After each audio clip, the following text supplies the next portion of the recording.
Hello, I'm Waqar Rizvi, and this is Scope. In the first segment of today's show, we're going to discuss Austria and its decision to register and document institutions related to political Islam, quote unquote, saying that at this point in time it needs to track political Islamic movements, possibly because of the need to control anti-Semitism and otherwise an extremism as well, most importantly. Now, for many, of course, there is this debate happening, right, where is this a legitimate move or not? For many Muslims, this can possibly mean in the country that this will be taken a step further, because we do have a right-wing government in Austria at this point, which has not made a secret of its dislike in many regards for Islamic values to a certain extent, and has also spoken to Muslims in fairly negative terms in the past as well. So will simple political expressions by Muslims also be possibly targeted in the country as well, or am I overstating that at this time? Let's put that to our guests, both of them who are joining us from Vienna right now. We're now joined by Marcus Howe, who is a political risk analyst. He's the head of research and analysis at Vienna East Consulting.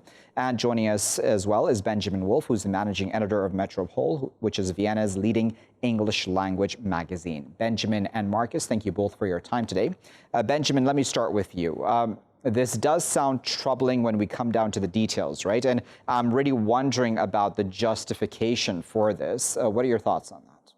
Well, quite frankly, it is quite a complex question also because we don't know yet the exact form of this Center for Documentation of Religious Extremism, how it's officially called, even though it's true that in the government manifesto also the political Islam is mentioned several times.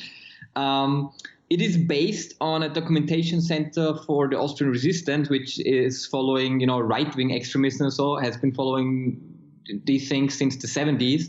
And the idea basically is to have an more or less, or like ideally completely independent organization that follows extremism in some ways, that also can guide politics, that can issue studies. And the principle it might be a good idea. There's a lot of doubt about the intentions of especially the People's Party, because as you said, some have tried to make politicking and electioneering with antipathy in some ways against Muslims or against Islam. At the same time, the People's Party is in coalition with the Greens, who are trying to, who are of course progressive, more left-wing, liberal, and so we don't know exactly yet how this organization will look like. I understand why it seems to be troubling for some, but it could also be a step forward actually, and elevate Muslim voices in many ways. Okay, Marcus, what are your thoughts on that? Do you think it is too early to pass a judgment on this then? I think it probably is. I mean, I don't think that Benjamin and I have much disagreement on this issue. I mean, we don't quite know the details. We don't know which Muslim associations are going to be co-opted into the running of this particular centre. At the moment, it doesn't look great in the sense that the centre is very much is an idea that sprung directly out of the Chancellor's office.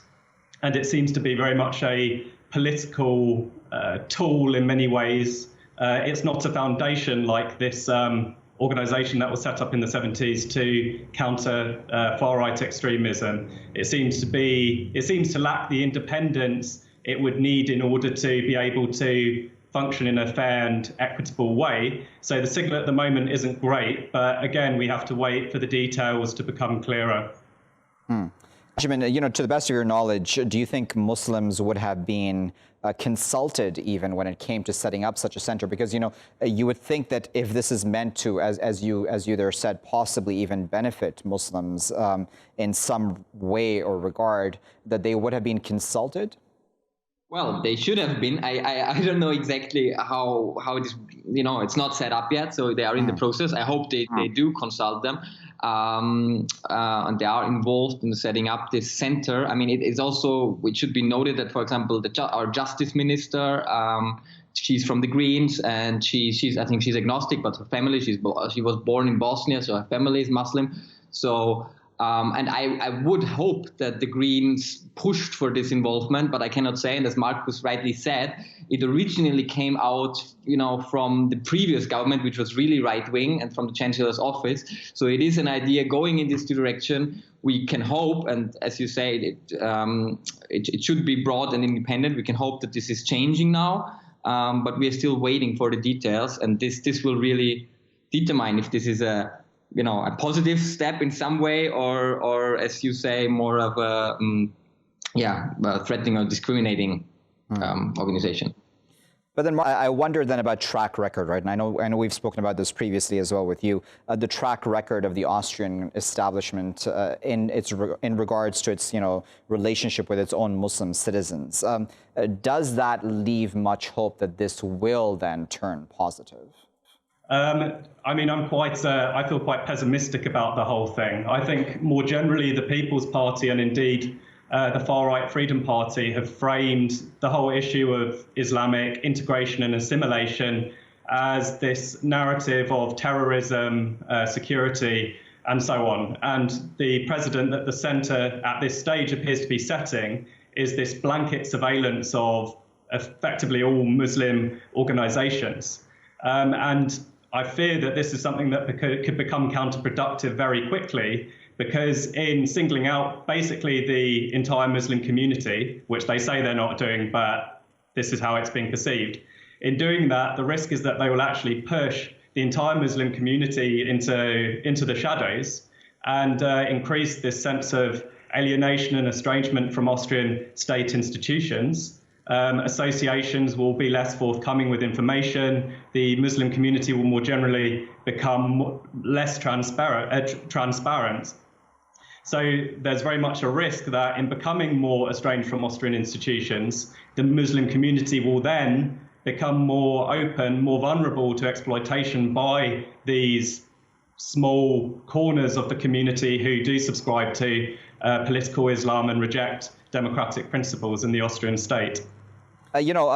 Benjamin, I wonder, that term political Islam, right? Because that can be used very widespread, right? In the sense that can also possibly, and I'm just, throwing this out there, as is the concern on the part of many Muslims that I've read about, at least in reaction to this, is that this can just mean Muslims who are just taking part in political expression for the sake of taking part in political expression, not necessarily for Sharia law or to bring in Islamic values onto somebody else within the country, but just simply participation for the sake of political participation. I mean, because the communication seemingly hasn't been very good about this so far, because, we're all talking about this and I'm not in Austria right now, I imagine that for many Muslims, they're feeling very, very vulnerable right now. What are your thoughts on that? Yes, absolutely. I think, the definition that is a huge problem. Political Islam is even in in countries where there is a majority of Muslims, there are so many different streams and so many different ways. And in Europe, in Austria, this is even more complex. What politicians, like right-wing politicians, like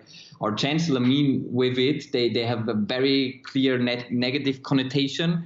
But for a Muslim in Austria, Muslim Austrian, it might simply mean that they engage in politics in some way. And also, like, we have Christian Democrats who also base their political engagement in a democratic way, but still on Christian values. So you might have a Muslim doing the same, and that's totally fine and according to our democratic constitution. So I completely understand these concerns. I still hope that once this center is set up and we see some also actually scientists and Islam scientists.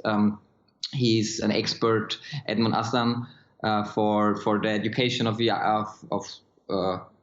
young children in Islamic theology and so on, or Islamic kindergartens, and he pointed out that this might actually help to clarify some of the rumors, and also what right-wing forces often use to say, oh yeah, they are like inoculated and indoctrinated in these kindergartens, and we don't have any data.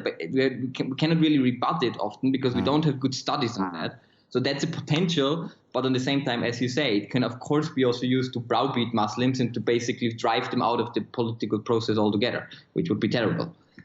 We'll have to leave there's a final word. The clock has gotten the best of us, but we do sincerely appreciate both Marcus and Benjamin for putting this in context for us, both of them speaking there from the Austrian capital, Vienna. The message at the beginning, at least from both of them, is that maybe it is too early to pass final judgment on this documentation center. Nevertheless, the details that have come out so far seem quite troubling, right? Because political Islam, what exactly does that mean? I mean, can that just mean simply Muslims taking part in a political process? And why on earth would anyone want Muslim citizens, even in a democracy, to not take part in the political process? And so what if their faith does, influence their political inclinations as well? They have a right to that, don't they? As Benjamin there mentioned, Christian Democrats Union, at least within Germany, and of course other parts of the Western world too, do use their faith to influence their policies as well. So why then this other standard for Muslims, if that is what this may very well mean? And then does this also mean further surveillance on Muslims? I mean, this could be a very slippery slope. And do we want to go down this route, the kind of route that the U.S. has gone down in the past after 9/11, et cetera, where you otherize the Muslim instead of bringing the Muslims into the fore and accepting them as your own citizens and not seeing them as a threat perpetually at all times? I'll be back with the next segment after this break. Welcome back, viewers. You're still here in Scope with me, Waqar Rizvi. In this segment, we're going to discuss that incident about the U.S. F-15 that intercepted an Iranian passenger plane over Syrian airspace.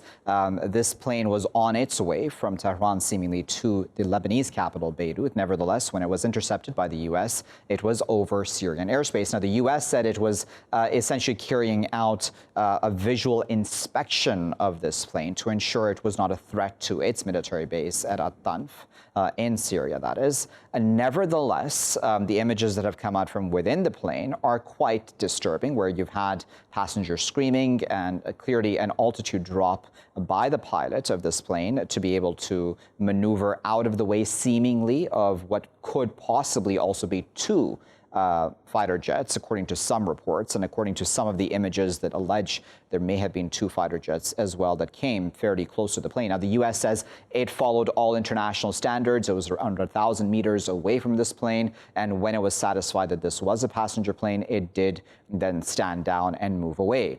Nevertheless, what does this mean, especially, of course, within the context of continuing animosity between the Islamic Republic of Iran and the United States at this time, be it over Syria or be it over a whole host of other issues that we can probably list? Let's discuss all of that a bit further. Joining us from Washington, D.C. this morning is Reza Khanzadeh, who is a research fellow at the Sharif University think tank. He's also a PhD candidate at the University of Oxford. He works with Iranian organizations on human rights, public policy, foreign relations, and international business. Also joining us from Washington, D.C. is Richard E. Rubenstein, who is a professor at the Carter School for Peace and Conflict Resolution at George Mason University. He's also the author of 9 books on how to resolve violent political and social conflicts. Richard and Reza, good morning to you both, and thank you for joining us. Richard, let me start with you. What do you make of this incident? Again, on the face of it, you have two completely different stories, right? But where do you think the truth lies? Well, I think that this is we're entering a very dangerous time because of especially because of the American election. We have a president who has a number of very serious domestic problems, including his failure of leadership in connection with the coronavirus, and a very serious economic downturn, so that the sorts of issues that he wanted to run on in 2020 for re-election just simply don't exist, or they cut the other way. And in that sort of situation, he seems to be looking for some basis on which to defend his record as a leader, as a strong man, as a tough man. So we have a number of things going on, including the deployment of domestic troops to cities where there are protesters, like Portland, Oregon, going on right now. Yeah. Very controversial. And in the case of Iran, the conflict with Iran is continuing, and it's continuing to escalate. I mean, this is not an isolated incident. Yeah. We know, of course, about the assassination of General Soleimani, which took place not very long ago, which was a major escalation. One of the things that Trump has done relatively well is to keep the United States out of wars and to avoid intervening in other places, in many cases, where he might have intervened. But this seems to be changing. He's much more inclined to intervene. I think his people understand they're responding to this kind of new kind of bellicosity on his part. And frankly, I simply don't believe the American story on this. I mean, it's only a week or so since the Iranian centrifuge center at the Natanz was blown up, almost certainly by Mossad with American approval. Okay, so I don't know. If you're allowing me, Richard, I just want to go to Reza with that because you have very good points there. Reza, do you think that there are a lot of domestic politics is coming into play with Donald Trump and his policies, or his current policies, the most current policies towards Iran and even towards the Middle East region, in the sense that he does need to show that he's a strong man, as Richard there mentioned, but then this could very well blow back, right? Where, I mean, at this point, it seems, at least from the outside, and you can correct me if I'm wrong, that the Iranians keep being pushed into a corner. At some point, they're bound to fight back? Fly below the radar, if you will, in these recent weeks and months, particularly because of the election coming up, in the United States. And,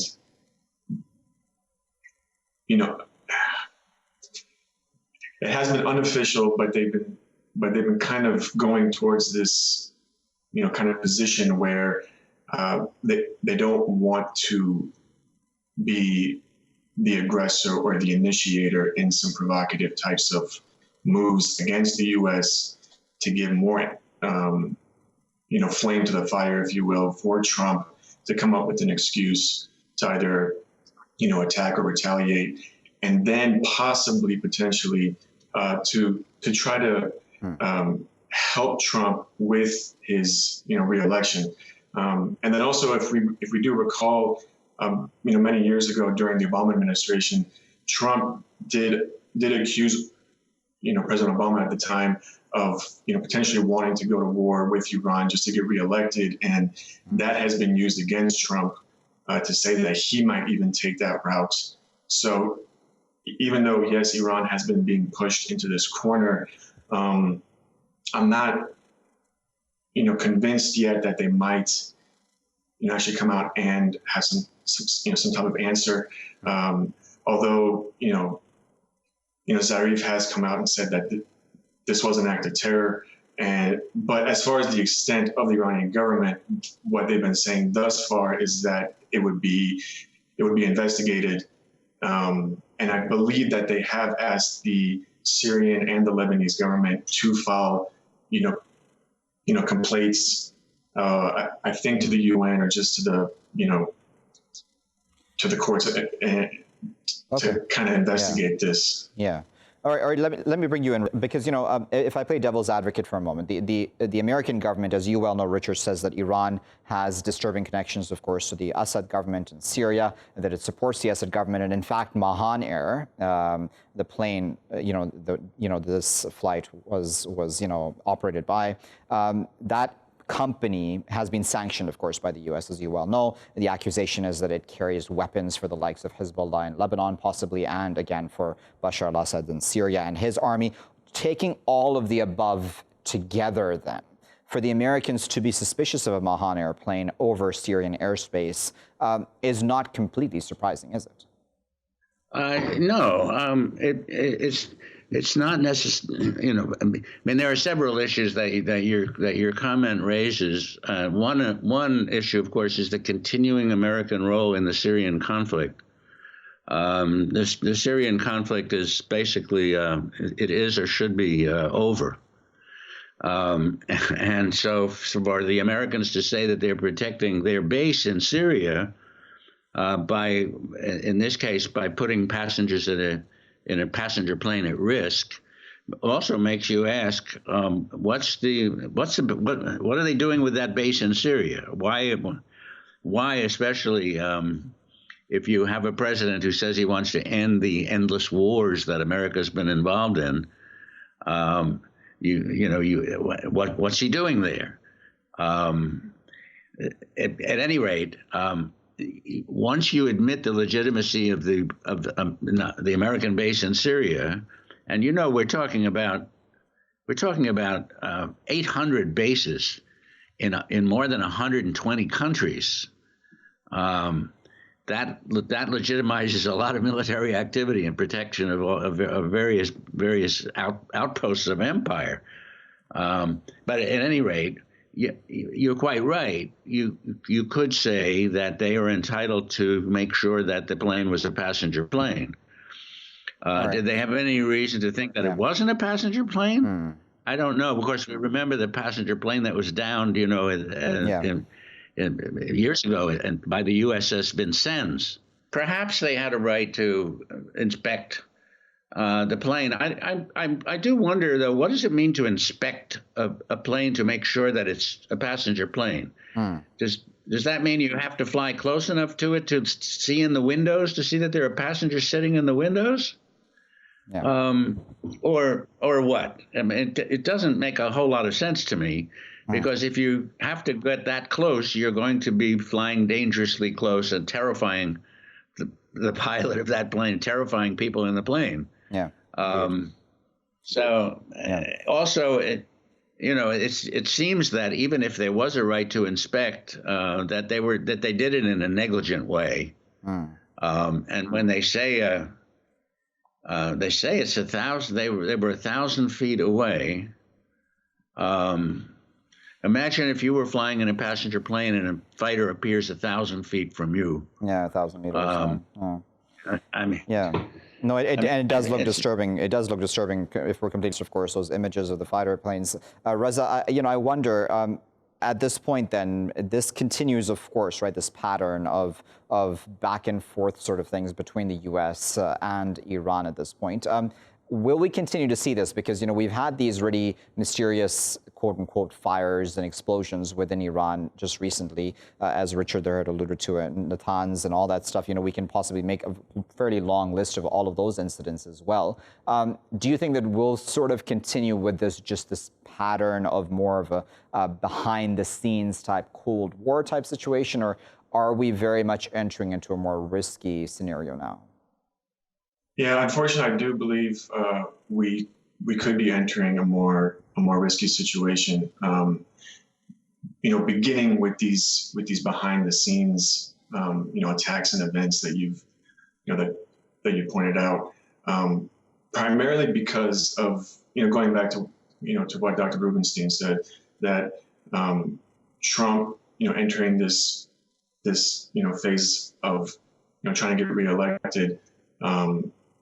Is, I believe, desperately searching for some type of news that can benefit him, because right now domestically he is essentially losing on all fronts, with the Black Lives Matters movements, and also with the COVID-19 and what's happening across the country. So this does have signs of potential escalation, between, well, I shouldn't say between the U.S. and Iran. I think it would be more, one-sided at the moment, with the U.S.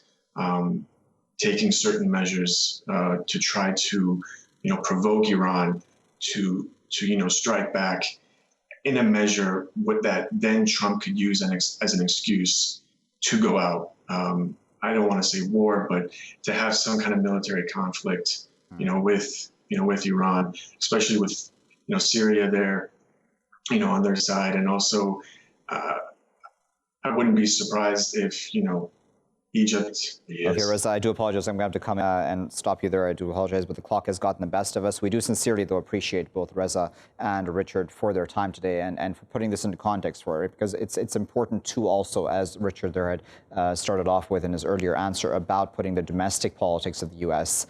Into the fore here as well and bringing that into the discussion, because certainly with the elections happening at the end of this year, that does change the calculus for Donald Trump in how he wants to be seen going into these elections and even post-elections if he does win, of course.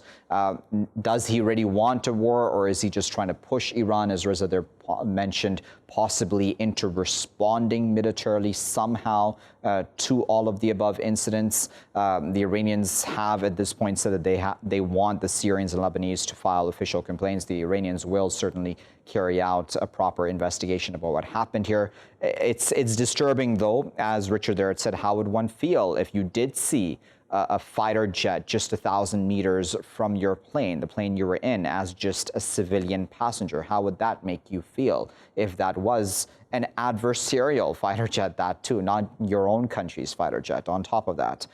So these are very disturbing times, certainly, and this just does not look good on the U.S. at this point in time. I'll be back with my final segment after this break.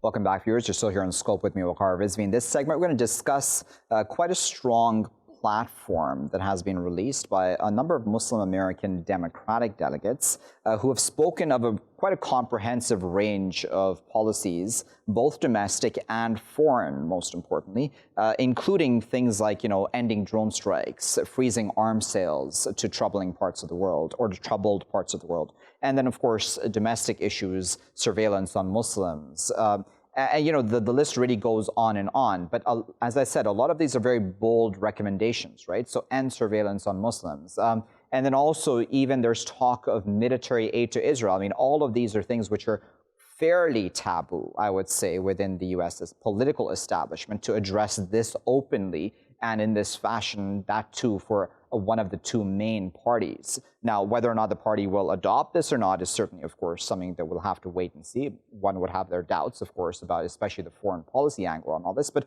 does this signify in some way that Muslim Americans are coming into their own when it comes to politics in the United States? And how significant will that then be for U.S. politicians and policymaking then going forward in the coming election this year itself and in the coming elections in the future as well? Let's discuss all of that a bit further. And I'm joined by Sahar, who is a professor of communication at the University of Maryland. She's joining us now from Washington, D.C. And joining us this morning from Detroit, Michigan is Saeed, who is a senior lecturer in Near East and Asian Studies and Global Studies at Wayne State University. He's also co-authored a book on Islamophobia. Saeed and Sahar, good morning to you both, and thank you for joining us.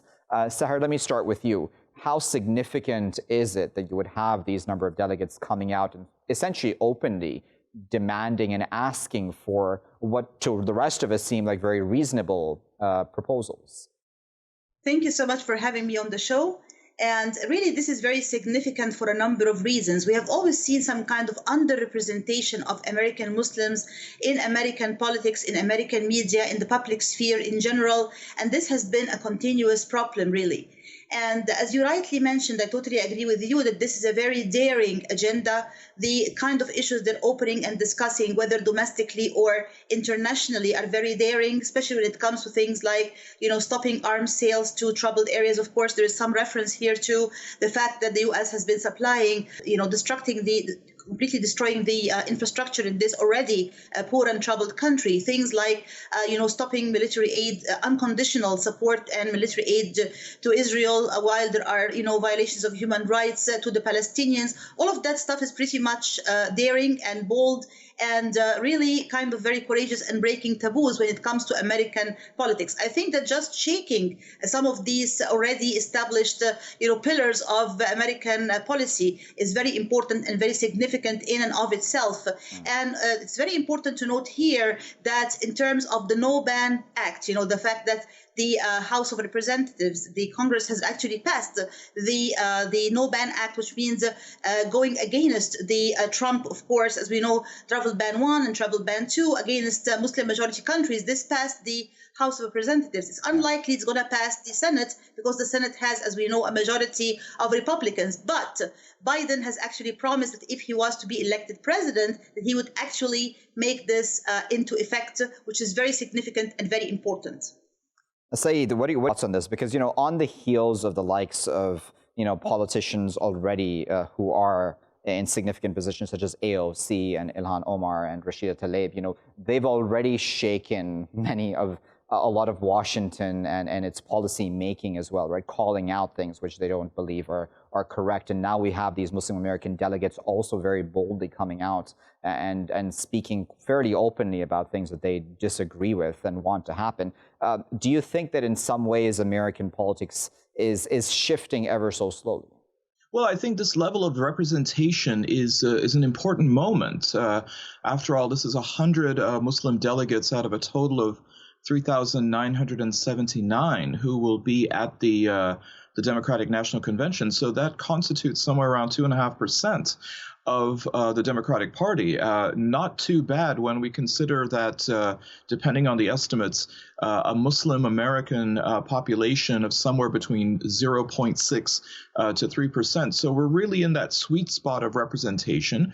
And I think that this kind of action, where we have a coalition of delegates putting forth an agenda to be part of the Democratic platform, shows a real maturity in the community to invoke and to be part of the system by which this kind of change happens. Having said that, though, it's also important to recognize that this platform is, in many ways, quite to the left, even within the Democratic agenda. The Muslims have certainly been very inspired by people like Congresswoman Tlaib and Ilhan Omar, as well as by Alexandria Ocasio-Cortez and Bernie Sanders, of course. And we see that in this platform. Now, as you rightly said, this is a wish list that will be negotiated with many other delegates and many other people with agendas for their own particular interests at the convention. But I think it's important to also recognize that this is going to be in many ways seen as the initial litmus test that is going to define the Muslim American community, particularly within the Democratic Party. Yeah. And so as a result of that, we have to really consider the wisdom of some of these positions. For example, just a correction on the issue of aid. Here we're talking for the suspension of all military aid to Israel, and that is a position that's really not held even among many progressives. That, from what I understand, it is supposed to be made contingent upon Israel tacking more to the center, providing more rights for the Palestinians, etc. So, categorical positions are always going to be problematic. And unfortunately, given the size of the community and given its relative lack of social and political capital, we have to really be then considered if this is going to make Muslim Americans an unwarranted and an unnecessary political issue at this time where the politics are so fragile in America.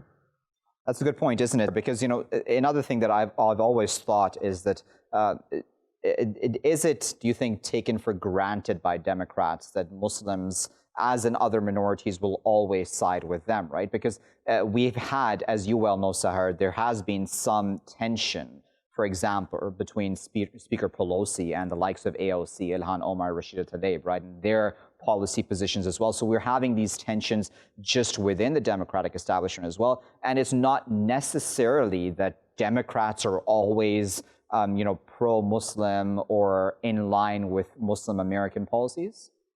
I think it's important for the American Muslim community to have its own clear set of priorities and its own set of agenda. Here's what we want, here's what we need. Let's be vocal about it and talk about it openly and vote for the candidate who's going to really represent us in the best possible way. This way, whoever is going to be running for office is going to be trying to seek the support and the vote of the Muslim American community. Unfortunately, up till this moment, this has not been the case. There has not been sufficient mobilization, I should say, among the American Muslim community. There hasn't been sufficient representation. We just had recently the two first American Muslim congresswomen, Rashida Tlaib and Hilal Omar.